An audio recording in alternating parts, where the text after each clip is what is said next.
ჩემთვის ევროპა რატომ მნიშვნელოვანი? გარდა იმისა, რომ განათლების გამო, ჯანდაცვის გამო, იმის გამო, რომ მოხუცმა აღარ ინერვიულოს, უფრო სწორად ახალგაზრდობაში არ ინერვიულო, როგორი სიბერე გექნება, სწორი საპენსიო ფონდის გამო, ბევრი სწორი რამის გამო, იმის გამო, რომ აქ მცხოვრები ახალგაზრდები მიიღებენ სხვადასხვა ბენეფიტებს ევროპაში განათლების მიღების დროს, დაფინანსება საერთოდ სხვაგვარი ექნებათ, ანუ შესაძლებლობებია იმისა, რომ უკეთესი ქვეყანა ვიყოთ. გავიგე, რომ ვალდებულებებიც გვაქვს, მაგრამ ჩვენ ხომ რაღაცნაირად ვანახებთ, რომ პასუხისგებლობა გვაქვს, შრომაც შეგვიძლია.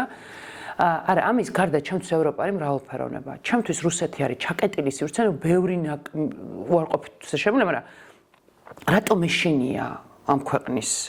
იმიტომ რომ ჩაკეტილი სივრცეა, რომელიც სადაც არაფერი განსხვავებული არ უნდათ.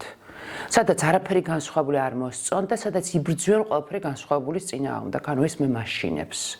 იმიტომ რომ მე არ მინდა აქ რაღაცა იყოს ერთი ფარა, მე მინდა რომ რაღაცნაირად ადამიანებს შემოხვედონ როგორც ინდივიდუალურ არსებებს და არა ისე რომ რაღაცა ყველა ერთნაირად ვლაპარაკობდეთ ყველა ერთ, ანუ არ მინდა საბჭოთა კავშირი, ანუ არ მინდა უკან დაბრუნება რა.